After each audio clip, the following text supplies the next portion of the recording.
Okay, good morning students. Today we will study a new chapter whose name is rational and irrational numbers. Now before coming to the topic, first we must know how the primitive people need counts. What they do, they do generally the cattle rearing. So what they do, they just put a pebble in front of each of their cattle and they send their cattle for grazing. When they return, they just again put the pebbles in front of each cattle. If all the pebbles are used, that means all the cattle which are gone came back. So necessity is the mother of invention. This led to the discovery of what? Counting numbers. Now we all know that the counting numbers, or they are known as natural numbers. So simply counting numbers are called natural numbers, 1, 2, 3 and so on till infinity. It's an infinite set. Then come whole number. After the discovery of 0, it comes whole number.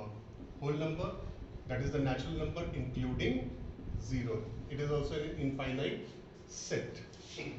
Now since we all know that opposite of each and everything exists in this world, say for tall it is short, for dark it is white, or black for black it is white.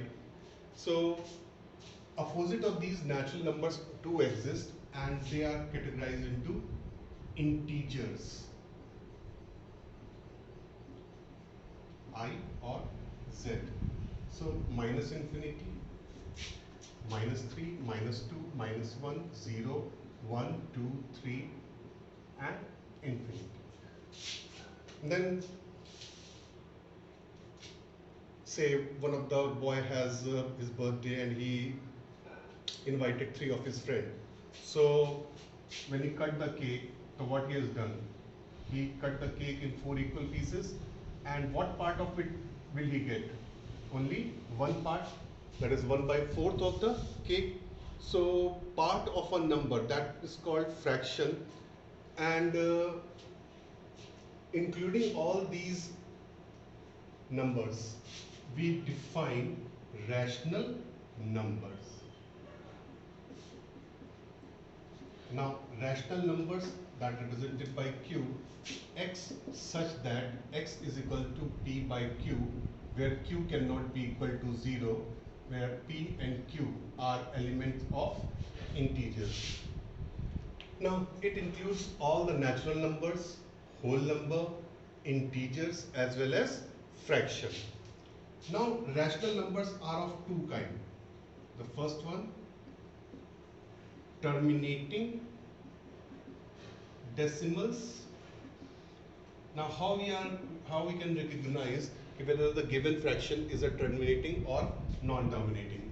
So if the prime factors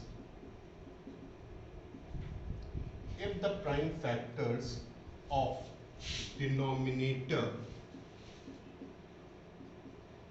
are either 2, 5 or 2 and 5, then that fraction is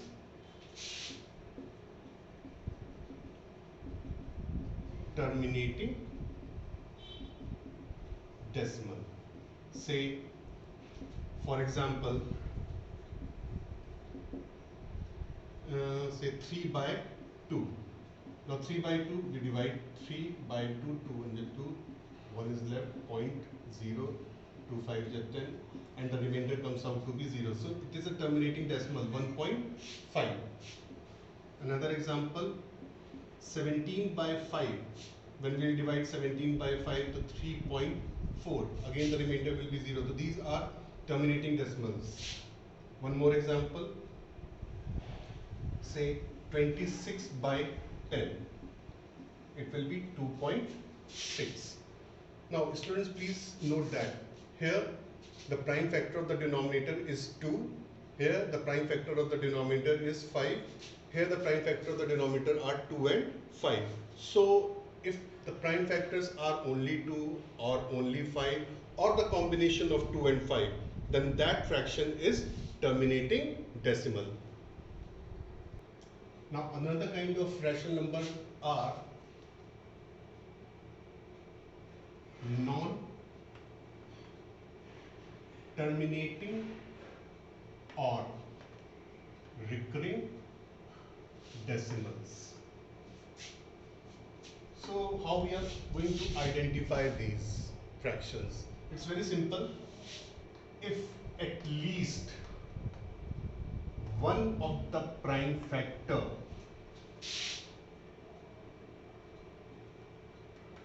of denominator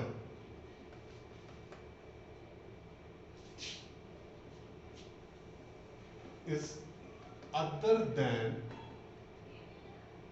2 or 5, then they are recurring or non-terminating decimals. For example, say 1 by 3. Now when we divide 1 by 3.391 again, 391 again, and so on. So we write it 0.333 infinite times, or it can be written as 0.3 bar. This you people have learnt in class 8. Now, irrational numbers.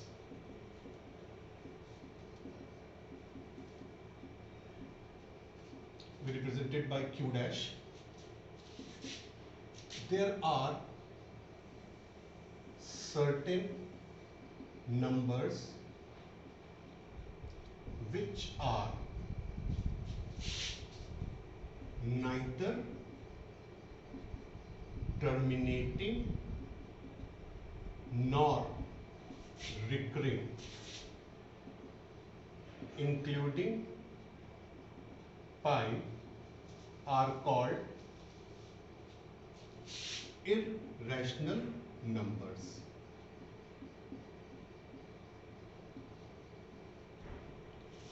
Say we can say non-perfect roots and pi are irrational numbers. Say root 2, root 3, but root 4. Root 4 is plus minus 2, so it's not a irrational number. Then root 5 and so on. Say cube root of 2, cube root of 3, cube root of 4 and so on, including pi, are irrational numbers. And the union of rational number and irrational number constitutes real number. Now real number contains all the rational as well as irrational numbers. Size 1.2. Say question number 2. Insert two rational numbers between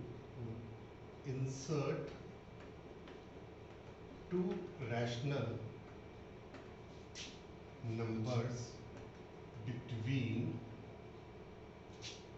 1 by 3 and 1 by 4 and arrange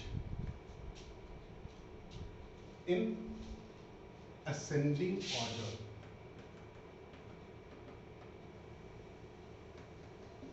That is clearly evident from these three. The 1 by 3 is greater than 1 by 4. So it is arranged in descending order. So we will arrange them in ascending order 1 by 4. Say two rational numbers we have to insert. Let these two rational numbers be Q1 and Q2 and the last number, which is 1 by 3. So we have to arrange two rational numbers between 1 by 4 and 1 by 3 in ascending order. If it is in descending order, then we have written 1 by 3 over here and 1 by 4 over there. We can easily check which one of the fraction is greater by cross multiplying or by any other method which you people have learned in junior classes. It's very simple. The first rational number, add the numerators and the denominators. 1 plus 1, 4 plus 3, that is 2 by 7. Another, we will be using this, the newly formed rational number. Numerator plus numerator, denominator plus denominator. 2 plus 1, 7 plus 3. Now 3 by 10. As we all know that infinite number of rational numbers can be inserted between any two rational numbers. So the answer might be different in a book, given in a book answer column. But since we know that there are infinite rational numbers can be inserted, these two answers are also correct. Pause.